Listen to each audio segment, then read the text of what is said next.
are too. I mean, we've called them both cell phones.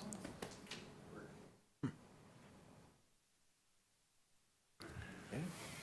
Yeah, that's what I'm wondering is, I wonder if you can't get a hold of someone for that long. Everything's okay? yeah.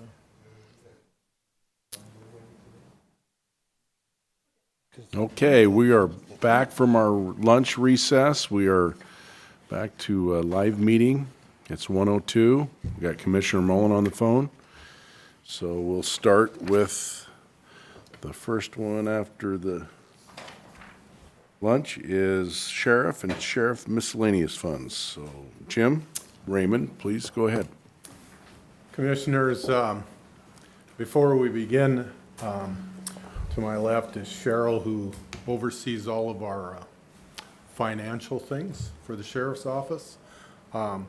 Our budget for 2024, we have attempted to hold the line. We're not asking for any additional positions except for one that we will go over as we move along. And so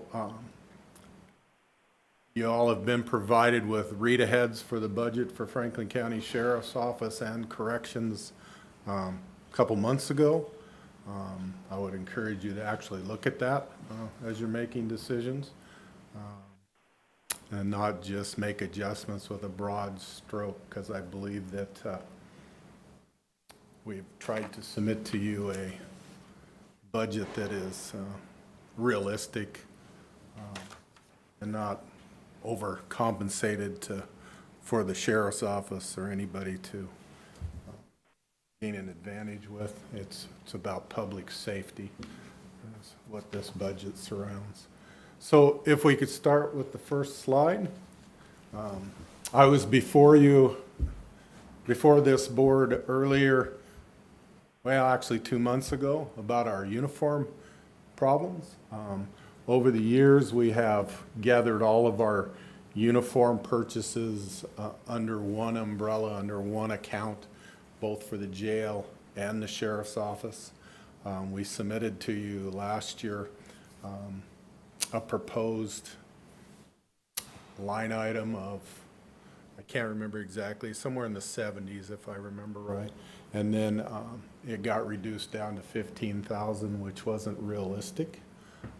There's approximately 103 uniformed employees in the sheriff's office that we have to equip by collective bargaining agreements.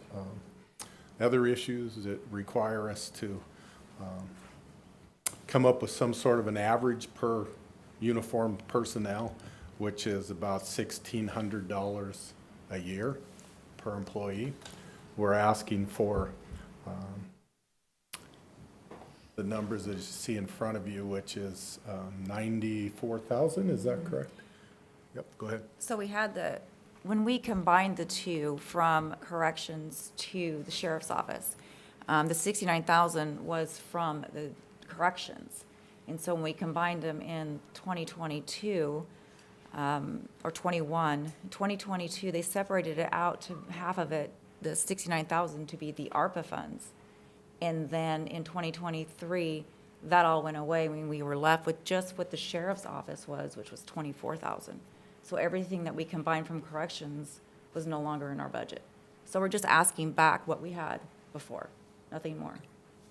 We have we have a uniform supply now, I guess is the way to put it, that we just try to keep at a certain level to try to manage the costs. So in other words, as an example, we have, three to four sets of uniform pants and 34 that are sitting there, so that when we hire an employee, we first go to the closet, for a lack of better words, and try to fill it from there, and then we backfill those supplies as we go along, or that's not there for employees. So we believe the number that we're submitting to you for 2024 is realistic. We will attempt to save money wherever we can in the process. Because of the shortages, for example, this year we've had to rely upon the Sheriff's Office Foundation to purchase 30 vest carriers for our corrections staff because the money's not there. And I don't want to rely on, you know, the people of the county every time we need to do a uniform adjustment or those type of things, even though we're thankful for that. So, any questions, Commissioner, with that? Next one is reference to SWAT. This is a unit that we have to participate in nowadays. We currently have 3 SWAT members that are on the Tri-City Regional SWAT team, and having them on that team's not cheap, equipment-wise, also overtime-wise, but it's a necessity. We have to participate in it. I decide the levels of our participation. We're currently at 3. Eventually, as things maneuver around, we'll go back to 2, unless we continue experiencing the growth and the crime rates in the county that we're currently undergoing, then we might have to keep at a higher level. So we believe the request for $6,000 will cover these 3 individuals for their equipment and clothing and all those type of things for 2024 at about $6,000. Questions? It's got request on the other side here at 2,000 in red. What's that all about? So what we actually had in 2023 is 4,000, and fill me in if I'm answering this You're wrong. correct. Okay, and we're asking for an additional 2,000, Okay. which equals 6,000. Okay. Small tools and equipment. If I remember right, that line item just got cut last year. There was no money for it. What the small tools and equipment does is it replaces on a inventory needed basis what's listed here: handguns, patrol rifles, tasers, so on and so on. There's just no way around it. We wear out guns in the sheriff's office, qualifying with them and utilizing them, and it's a litigious problem on the other end if you don't have the money to keep up the routine maintenance and buy equipment so it's there at the ready as you're cycling the junk, for a lack of better words, out the bottom. So the request is to put that in the budget so that we have somewhere to purchase those equipments and we're able to track them efficiently without any hidden line items we go to, for a lack of better words. And I'm not saying that we've done that, but it's just much more easy to show the people what it is we're purchasing on an annual basis, and so they know what our inventories are.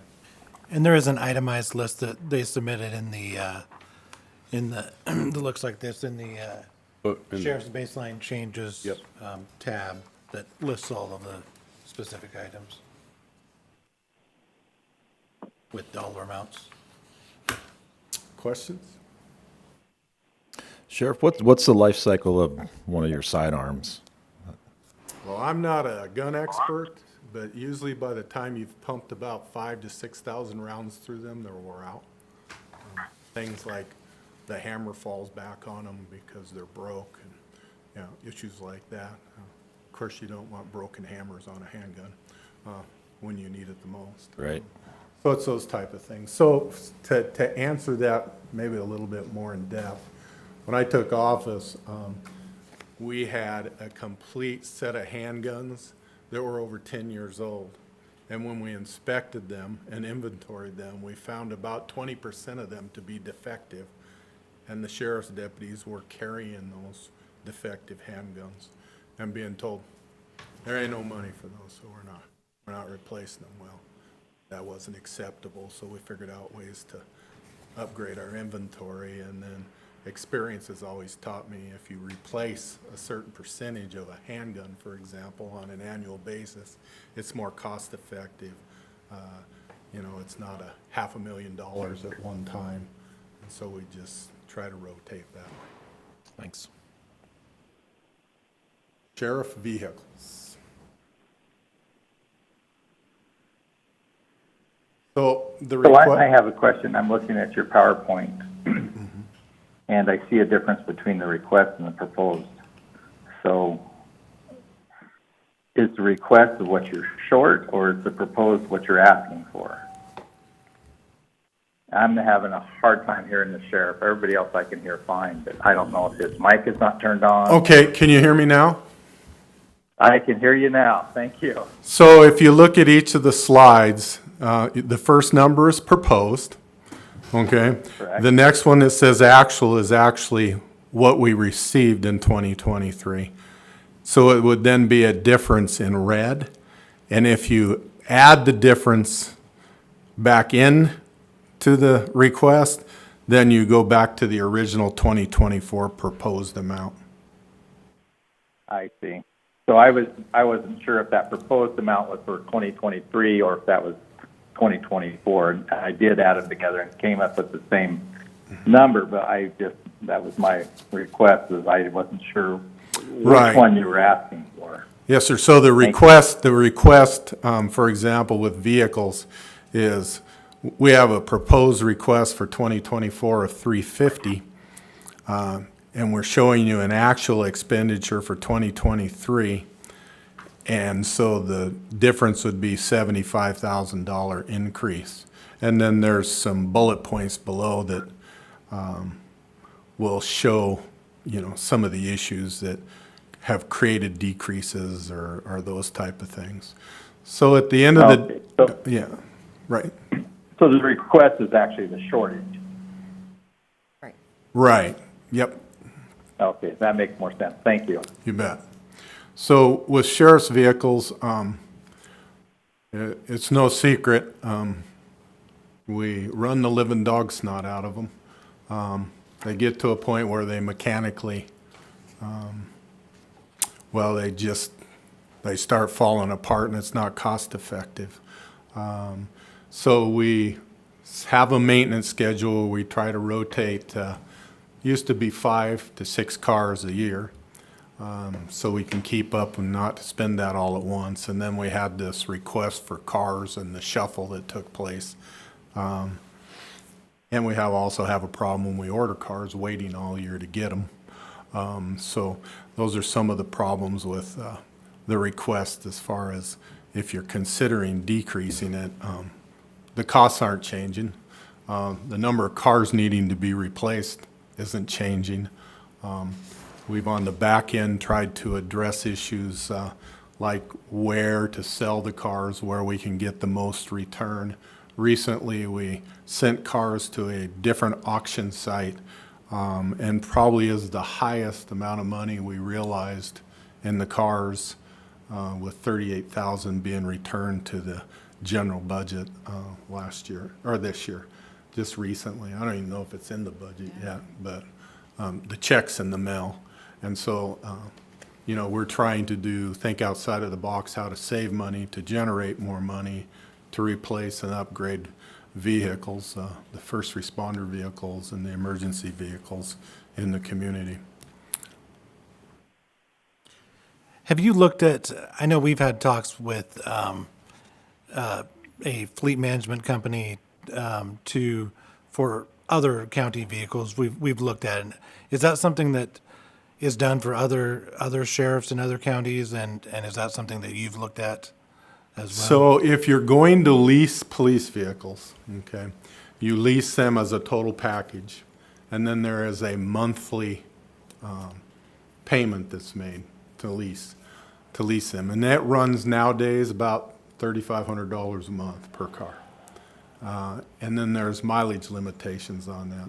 If you lease it for 24 months, 36 months, 60 months, then there's mileage limitations. And what you find in county or rural settings is that you go over the mileage, and if you look at the mileage, what they ding you, for lack of better words, on mileage, it's not cost effective. Used to be that the motor companies would lease to governments, just outright lease, and at the end of the lease, then you own the car. And we can certainly look at that, but would probably not be dollar-wise most advantageous, opposed to for example, county vehicles, the ones that we use about town, those you could lease because it's easily you could stay within those limited miles. But usually what you'll find is that patrol cars go over that and you get dinged pretty heavy for going over those miles. That's the risk. Does that explain it for you? Yes. Okay. Any other questions on cars? What is the life expectancy of a patrol car in Franklin County? If we're good stewards with the cars, don't overdrive them, for a lack of better words, we can get 4 to 5 years out of them, and then the mileage is usually somewhere at about 150 to 170. Lately, before the cars start actually physically or mechanically breaking down, we're in the high 30s to 140s on them. All right, thank you. And I also will add that we take the best of our vehicles and rotate them into corrections so we can keep up on our corrections vehicles and not create additional cost. So you'll see some of our old patrol cars that are actually converted to correctional transport vehicles. Any more questions? Okay. None for me. I think that's very good use of the county's vehicles to put them in the corrections. Thank you. Overtime, 1,100. The ask is for 150,000, I believe that is. I think we dropped a number, a zero. Our actual cost, actually it's over. We asked for 73 last year and we're actually over that now. It's hard to control overtime with crime issues. For example, the county experienced a homicide Sunday, and detectives and officers or deputies have been out since early Sunday morning investigating the homicide, and the vast majority of that time over the weekend was spent on overtime. The homicide occurred in Basin City, if You're at 114,000 currently.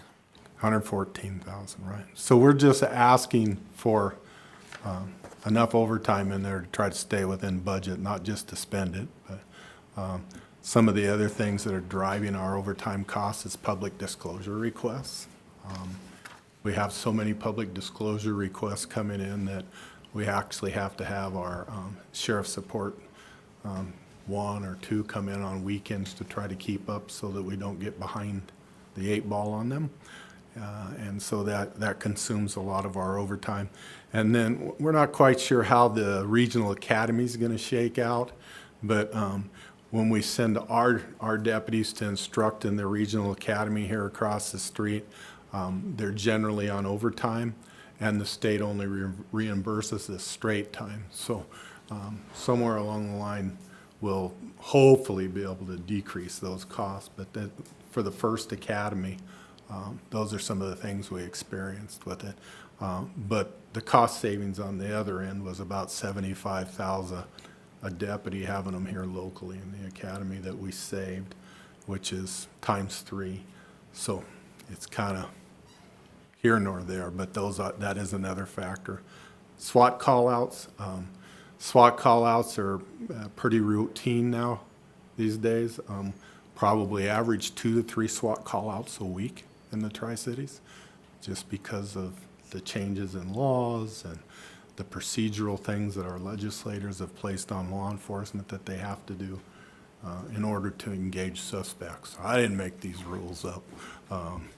Our legislators did, and so we try to stay within those guidelines, and it's creating a lot of SWAT call-outs. Was there a SWAT call out on the active shooter on the Ben Franklin Transit turned out to be a BB gun? No, there was none. Okay. Any other questions on overtime? So now we'll. On the SWAT, Go ahead. does the city of Pasco have their own SWAT team? No, no one has their own SWAT team. We have what's referred to as the Benton Franklin County Tri-City Regional SWAT Team. All the law enforcement agencies participate in that at different degrees and different levels. Pasco, I believe, has 6 or 7 members on that team. Kennewick's a little higher than that. Benton County and Richland are right around that 5 to 6 amount, and then we are 3 right now. Right. So we're probably the least participating agency involved in them, but it's one of those necessities. So yeah. Do your SWAT members, do they go to Benton County or are they strictly Franklin County? No, they go wherever the call out's at, they go. By participating agreement, the chiefs and sheriffs sign a MOU, if you will, that they have the ability to operate in either Benton or Franklin County when they're activated. So maybe to Thank answer your you. question, Commissioner, this way, more often than not, our SWAT team members are going into other jurisdictions versus the SWAT team coming into our jurisdiction. All right, thank you. Is that due to a rotation of these SWAT members and who's on call at what time?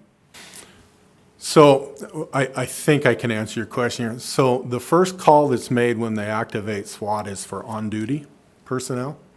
Then they do a count, and if they have enough on-duty personnel, then they conduct the operations with that. If it's a major operation and it's a all-hands-on-deck type of call-out, then everybody that's off is called in, and they're compensated at time and a half. Right. So I think we've used the SWAT team, and someone behind me will have to correct me, but I think about once a year on average, we use the SWAT team. The rest of the time, we're participating in other call-outs, primarily with the city of Pasco, which is in Franklin County, obviously. But when you make those call-outs, they come from all the participating jurisdictions, and it's by MOU and by contract, basically. Is that why you're contemplating on going down to 2 participants instead of 3?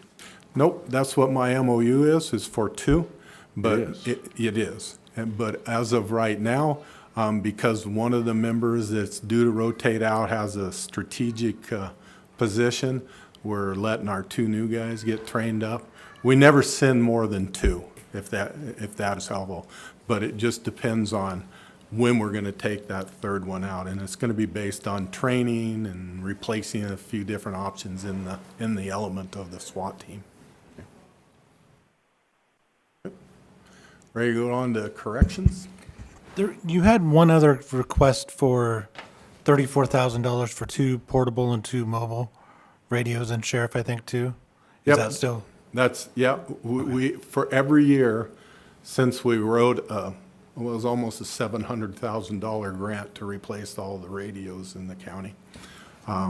We've since then always replaced 2 portables and 2 mobiles in the cars. So in other words, have them on the shelf because there's only so much life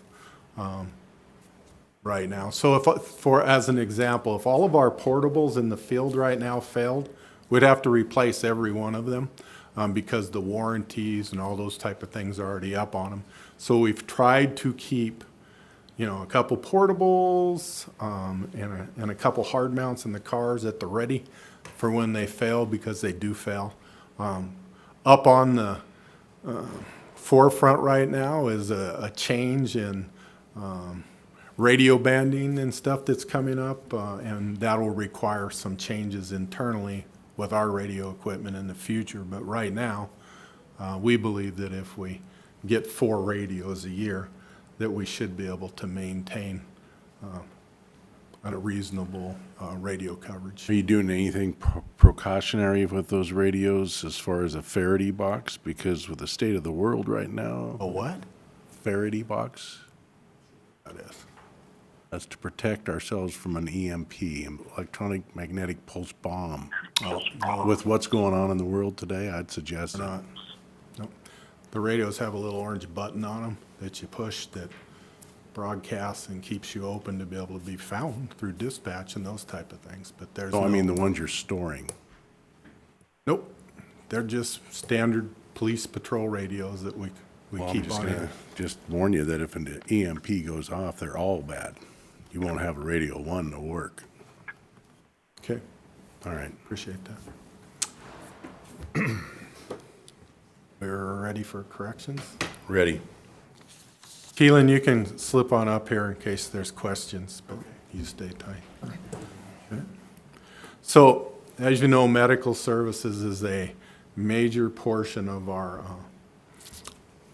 budget in the jail. It's not something that we're able to necessarily control other than through grants and, you know, programming and those type of things. The request is 2.126.182 million, and it's going to go up. And our actual costs last year are 1.87. You can see the numbers there, and it's part of the reasoning. So as medical increases in the jail, which isn't necessarily a choice, some of you will remember that we got to a point that we got to work for a federal court judge because of some of these issues. They're increasing. The bright side of it is we might be able to offset that with more grant writing to try to offset these costs, but this is a service that we have to provide for inmates, and the costs are going up, and we've tried to accurately reflect them, and of course, if they don't go as high as the proposal, we won't spend the money. Or if we can figure out how to offset it with grants and those type of things, we certainly will do that. Do you want to add, Keelan, to this? Yeah, so part of the accreditation that we're working on for medical requires that we get away from medical assistants and go to RNs. And right now, we have medical assistants that are working on the weekends. And the proposal is to have RNs working 24/7 throughout the weekends as well. That is that $250,000. Is that a requirement It is a requirement. by the state?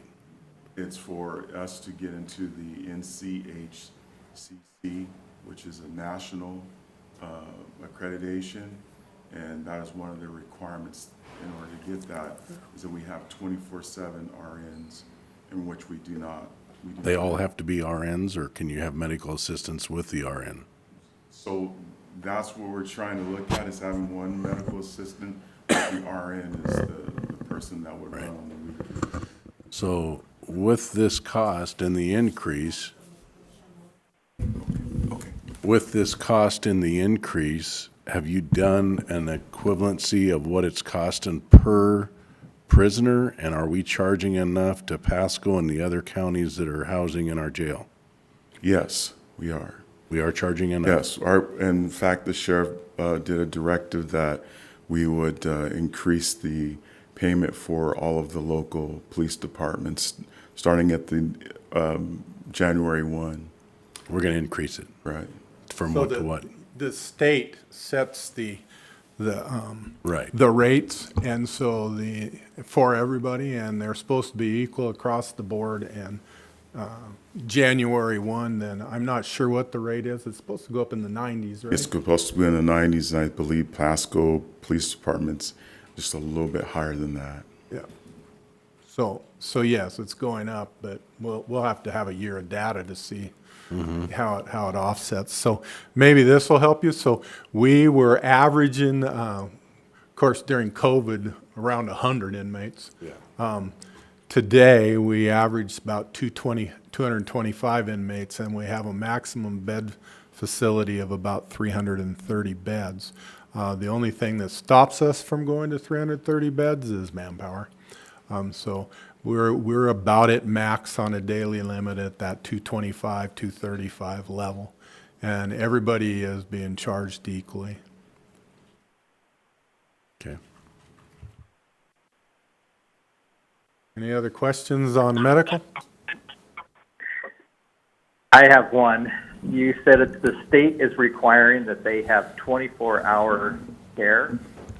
Well, I think what Keelan was talking about was the National Institute of Corrections, WASPIC standards, NIC standards, and then there is a set of medical standards out there for jails.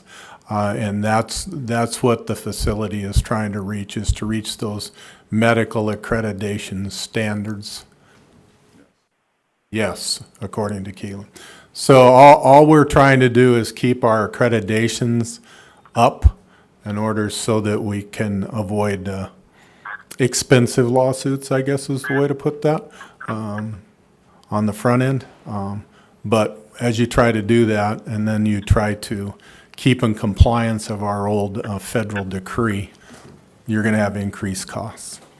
Our medical, Commissioner Mullen, is administrated by a couple local doctors here. So that our whole medical is contained within Franklin County as far as costs go. But you have an RN on call, or actually on site 24 hours a day. Is it just one, or is there multiple? No, there's multiple RNs, and it's to expand that. So every time by law someone's booked into the jail, they have to receive a mental health evaluation and a medical evaluation, and that has to be administered by qualified personnel, not the cop. It has to be a doctor or a clinical psychologist or those type of things. So that's where the costs are at. I think right now, and I could be wrong, and Keelan can answer, but I believe we have 2 doctors and how many nurses? Right now, we have 3 doctors, and we have a total of 4 nurses. And they're throughout the day, 24/7. And right now, the MAs, we have 4 MAs, and they're covering the weekends. And it's like I said, we need coverage on the weekends especially, and that's where we need to hire for. And Keelan, you said our rate was $90 per prisoner per day? So our rate right now for Pasco is about $86 and some change Per day. per day. And it varies for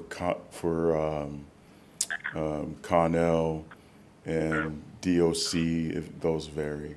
I don't have the exact numbers for you. But it's all around that figure. It's all around there.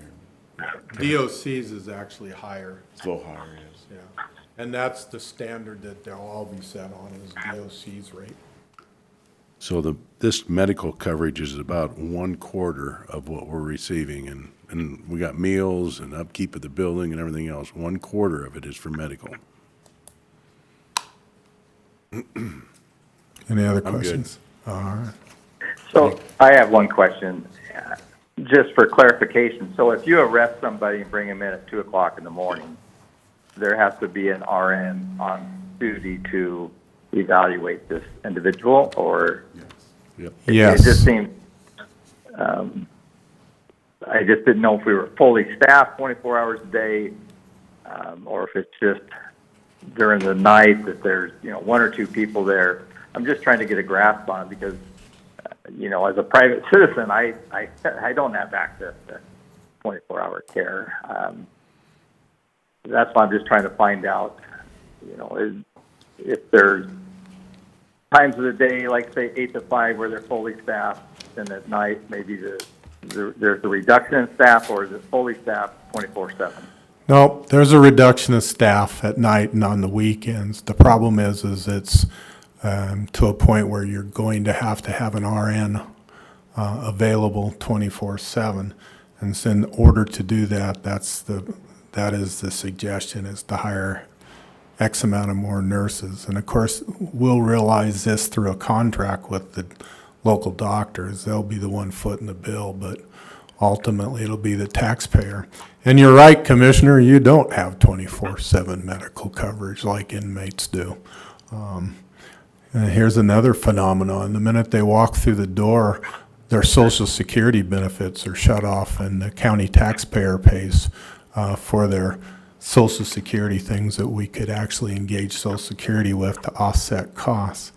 But as you know, over the last several years, we certainly have weighed in on protecting the inmate versus the citizen. So because of that, we have the increased costs.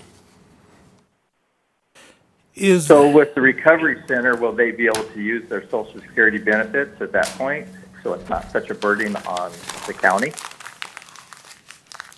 So there's actually legislation that's being undertaken if you come into jail not to shut your Social Security benefits off, if I remember correctly. But it's a long ways out. You have to understand that the legislators have to agree to that piece.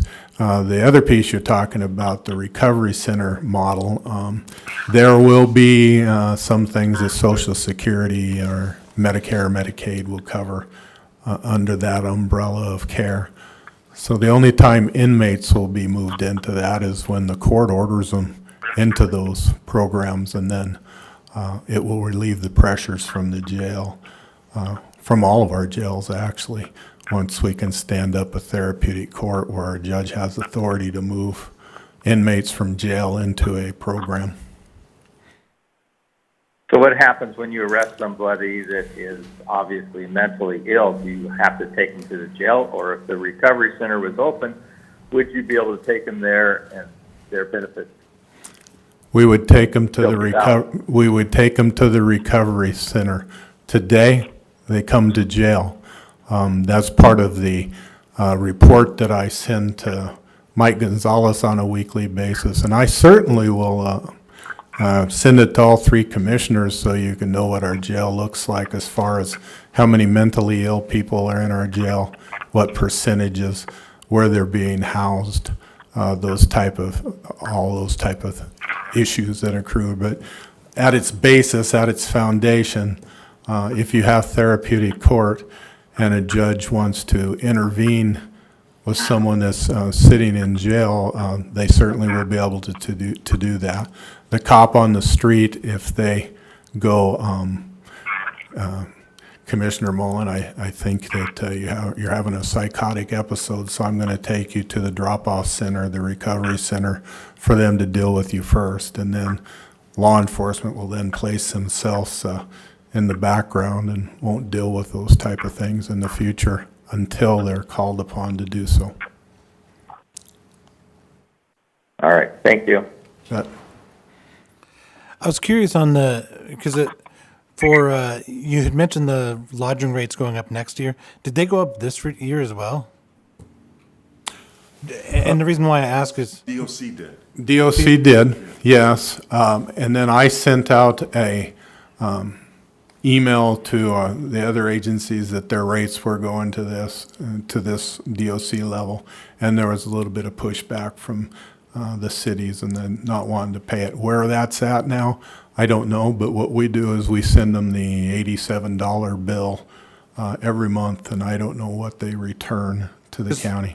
because for City of Pasco, we've already collected $775,000 on a $768,000 budget for 8 months of the year.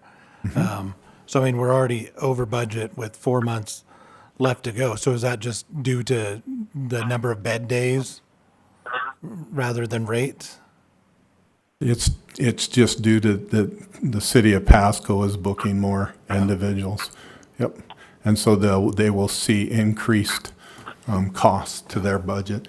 And yep, they're going to end up going over with their budget, and Well, they're it's already anticipating over, that. yeah. And they're anticipating that. Yep. I think out of fairness, probably 70% of the inmates are the city of Pasco's in the facility. Okay. So it's my understanding for $87 a night, we house them, feed them, and give them medical attention. You got it. Yep. And we So, I we don't- shut off their Medicare, Medicaid. And you cannot even get a hotel room, I don't think, for $87 a night anymore. And they definitely don't feed you and definitely don't give you medical attention. That's correct. So how does our rate compare to other counties throughout the state? 'Cause to me, that seems low. Well, probably the best comparison is Benton County, and what's their rate? They're about the same. They're about the same as ours. All right. Everybody is supposed to be across correctional facilities across the state being charging the same amount. That's why you're seeing some facilities closing down, such as Garfield County, I'm not sure all of them that are shutting down here lately. I know Adams is at least temporarily shut down because of some of these issues and staffing issues. So I know the numbers sort of evolve here, but I just did some quick math, and if Pasco is 70% of our housing, and we got an average of 230, their bill should be 3.7 million. Their bill's going For 9 up. months, Yeah, for 9 months, yeah. not 750. So- But you got to realize that we've went through COVID and some of the other things where bookings actually went down. But this is just Yeah. this year Right. Mm-hmm. we're 9 months into it. Should be 3.7 million. Yeah, should be, except for there was some limited bookings that took place throughout the year too. Okay. Just for the record, if you want to negotiate contracts with the city of Pasco, all I do is facilitate them, and then they're sent to our prosecutor's office to look at them, and then they're brought to this board to approve or not approve. Yep. Okay. But there are some rules to those approvals. so. Okay, communications. We are, the biggest increase that we have coming is Tyler, which is a new records management system that's been implemented and currently trying to stand it up. And our jails use the booking modules with Tyler on a routine basis, and something we can't get away from. So the proposed cost of $443, whatever it is there, that's going to be the actual cost. Do you have 2 of those in your pamphlet too? You got 2 of those? Yeah, There's a ditto, and I just checked, Rocky's the same thing, so. yeah. Yeah, any questions reference that? Okay. Just as a side note, eventually the hope is that we will house our own records in Franklin County and have a backup dispatch center in the big scheme of things, tying Tyler and dispatch centers and all that together in the future. Cleaning supplies, pretty self-explanatory. The cost of cleaning supplies have went up. And so we believe we're accurately reflecting that at the $48,000 level.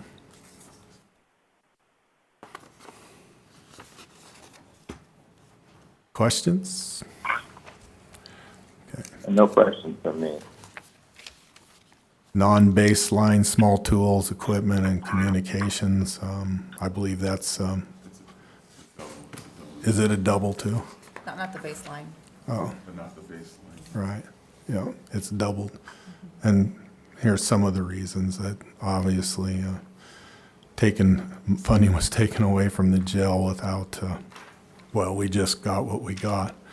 We currently buy equipment out of this line item.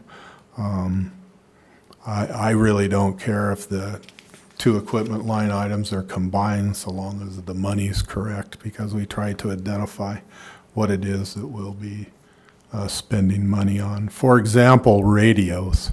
So in the big scheme of things, there's discussions taking place to abandon our whole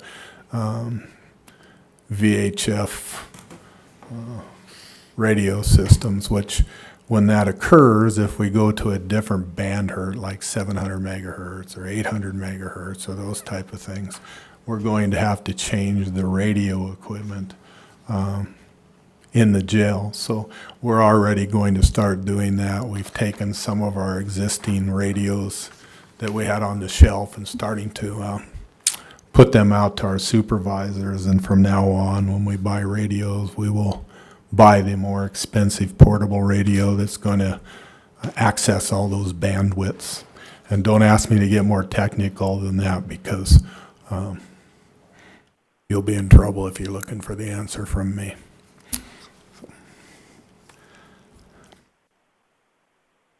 Questions?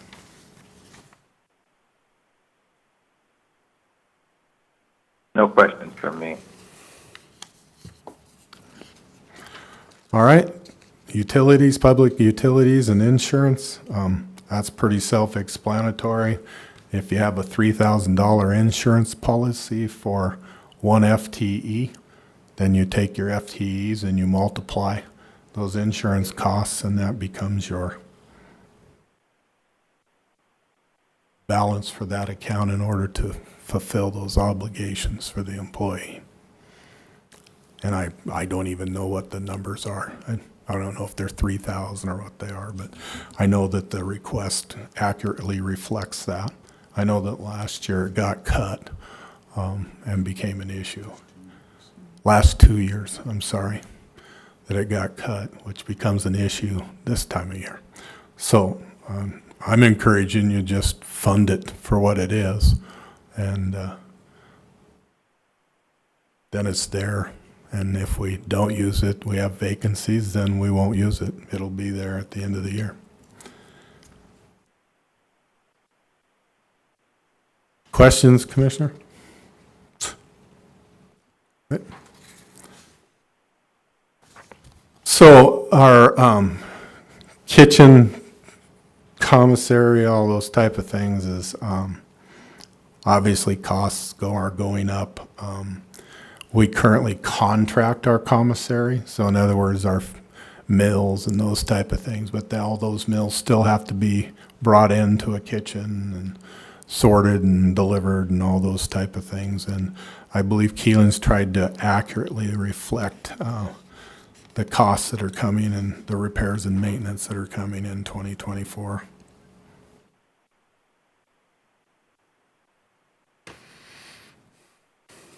I also, just as a FYI, my understanding is that we could be having to go into negotiations for a new food service vendor. In which year? Is it this year? I hope it's this year. Oh, yeah. I'm hoping it is. So, yeah. The meals that are provided in the jail, are they pre-made or are they made on site?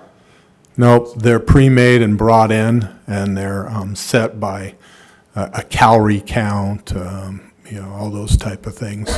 And every inmate's delivered 3 meals a day, and they are only the necessity that is provided to them. They can make Pruno out of them, apples and oranges, though, but State standard 20. yeah, it's 2,300 for I guess calorie. I don't know what Pruno is, but, Did you ever go to a college party and they had this swimming pool and they dumped all this fruit in it and bottles of Mad Dog 2020 and all that? Yeah, I've similar, heard of similar. I know Commissioner Didier went to some of them parties. So, yeah. Yep. No, I just, being that we're in such an agricultural producing county, you would think that there'd be some way to offset food costs, that if they're pre-made and coming in that way, Yep, pretty difficult. there's strict guidelines of what comes in and what gets to go out. Yep.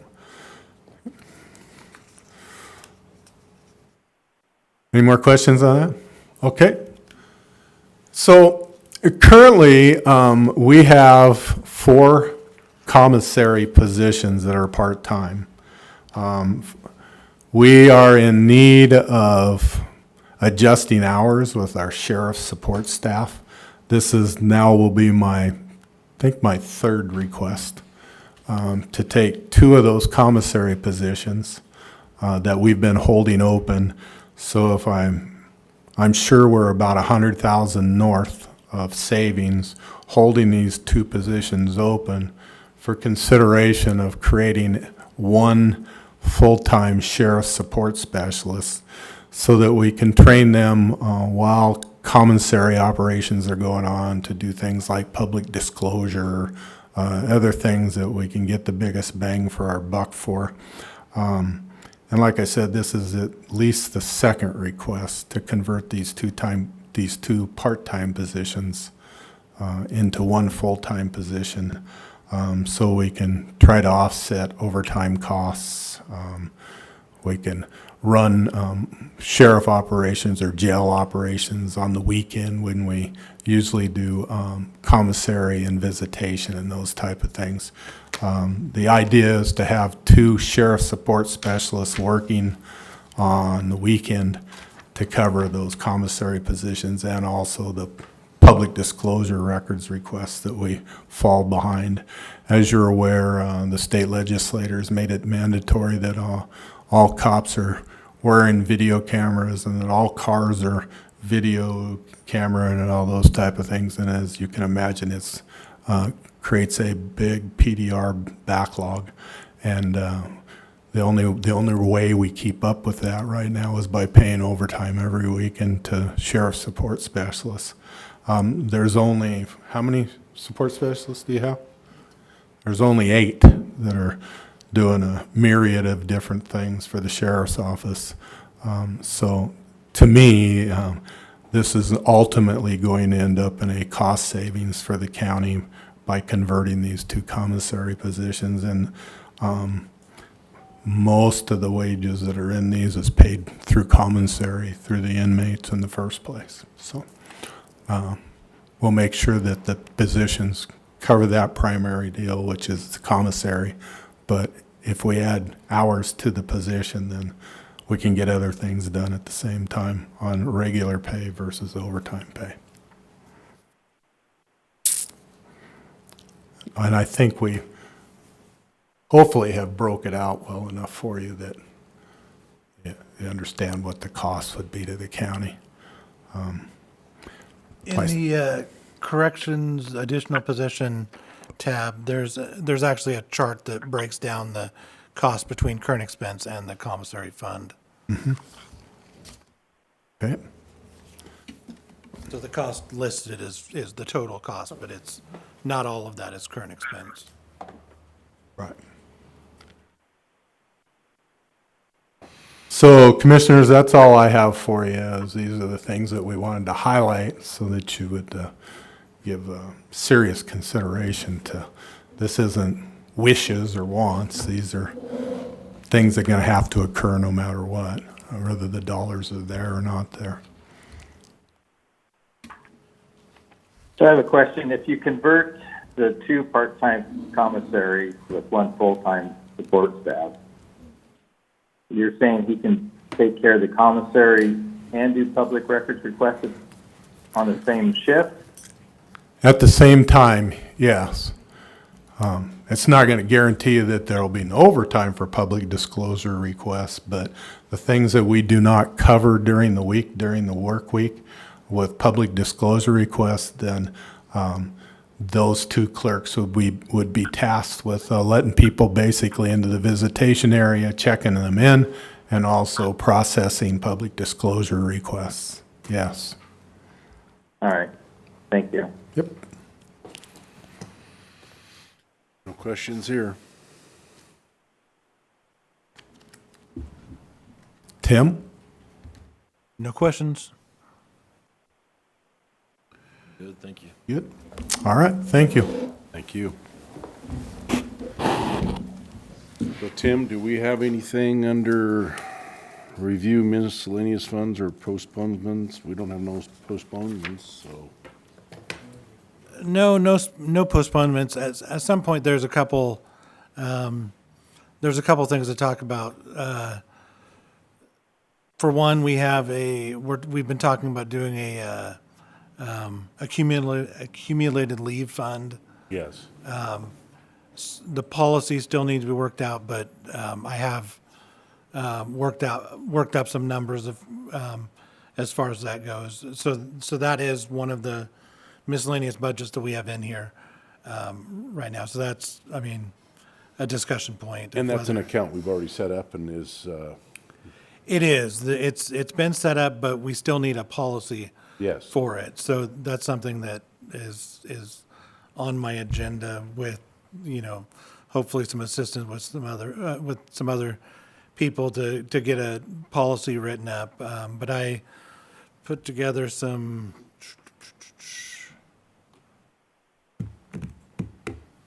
I do have some numbers that I had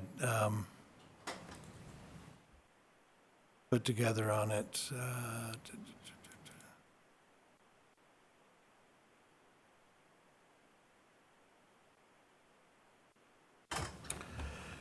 So this right here, I took all of the sick and PTO payouts from January 1st, 2020 to June 30th, 2023. Sick and PTO, totaled those up. So it's $1,025,000 over that three and a half year period. So then from that, then I averaged how much we do each year. So on average, we were paying about $316,000 a year. So to fund to pay for the fund, we would need that at a minimum. So that would cover. So instead of departments having surprise hits of you have a long-term employee leaving, and you have to pay $30,000 when they leave. Now instead of that, you'd have a line item in your budget that's just paid out quarterly, that would go into this fund, and then this fund would pay for those cash outs when people leave employment, and it wouldn't be just long-term people; it would be people that had even worked here a year and have a PTO balance, and so this would cover all of that. $316,000 is on average of what we pay each year, but then also if the county allowed for cashing out current PTO, so the policy could be designed to and we've looked at some other counties and other places to see what similar policies are, and there's a lot of times it ranges from 40 to 80 hours that employees are allowed to cash out in any given year, and so based on that, so my estimate was essentially assuming that everybody that could cash out would cash out. So that's what the 100% is. And so I was assuming they were cashing out 80 hours, and if all of the people that could, so we'd need some baselines in there. Like you wouldn't want someone with 0 hours cashing out. You'd want a minimum of, say for example, someone has to have after cash outs, they have to have 200 hours left. And so if you did that, then only the ones above that threshold would be the ones cashing out. So using those numbers, you come out to roughly 360,000 of estimates of. The good thing on this though is that people, as they work here longer, make more money, and so you'd be paying them out now at a lower rate versus in the future at a higher rate that they're making in the future. So between those two, just and regular cash outs and cash outs for buying out, and the thought process would be maybe do this once or twice a year, once before Christmas, once before summer for summer vacation, something along those lines.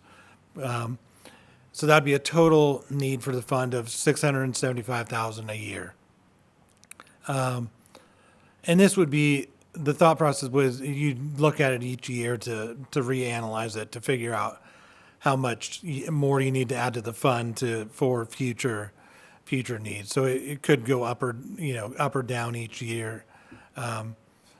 Quite possibly go down as time goes on because you've already been cashing out people, so they have less and less of a balance to cash out. And so you may have people dropping off that qualified in the first year that can't in the next because they're under the thresholds.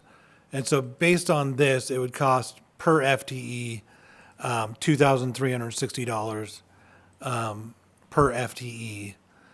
So this would be added for each position in current expense. And it's not just current expense, it's County Roads has 42 FTE or approximately, and so that would be like 99,000 for them. Solid Waste has a couple, motor vehicle has 6. And so each of these would be charged that fee each year that would also be quarterly taken into the fund to use to pay for cash outs. Any questions, thoughts?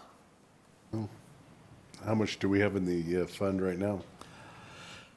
There is not, I don't believe there's anything in it right now. I know there was some talk of putting, there is some, and I'm gonna get the name wrong. There's a tribal grant or something we received, that's in the treasurer's office.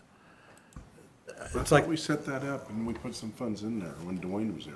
I don't believe anything has been put in there yet. That was my thought too, that there might be some seed money in there, but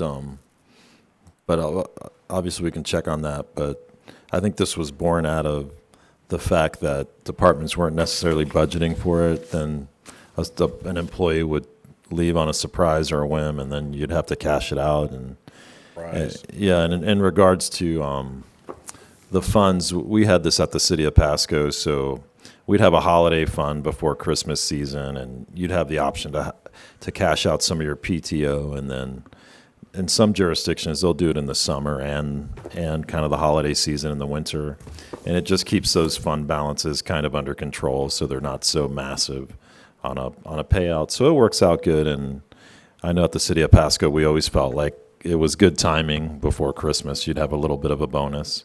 So you can get creative, Commissioner, with kind of how you use these, and it's like anything else. It gives the departments an opportunity to kind of plan for, especially if you know of an employee that may be ready to retire with a high PTO balance, so it's not such a shocker to your budget. You'd only have an ability to get that if you had so many hours. Yeah, I and you think had the max is what, 500 right now, Tim, that you can cash out at one time. Yes, that sounds right. Yeah. Which still can be a huge expense, yeah. depending on, Yes. what your hourly wage is. All right, so if we don't have any other business, we keep this meeting running. We don't adjourn, right? Or do we adjourn and re-adjourn tomorrow? I'm going to defer that to Jeff Briggs, who's in. Don't we just leave it open from years past? Don't we just leave this workshop open till the next day? Yes, it's all part of the same meeting, Mm-hmm. so just adjourn until tomorrow, We will adjourn? if there's no more No, business today. there's no more business today. So essentially, you don't close the No, hearing per se, but then just keep adjourn for the day. but with the continuance. Okay, we'll adjourn. Or recess. What's that, Rocky? I always thought you just recessed until the next day, Yeah, but. we'll recess until tomorrow at 9 o'clock. Don't be late. All right. Thanks.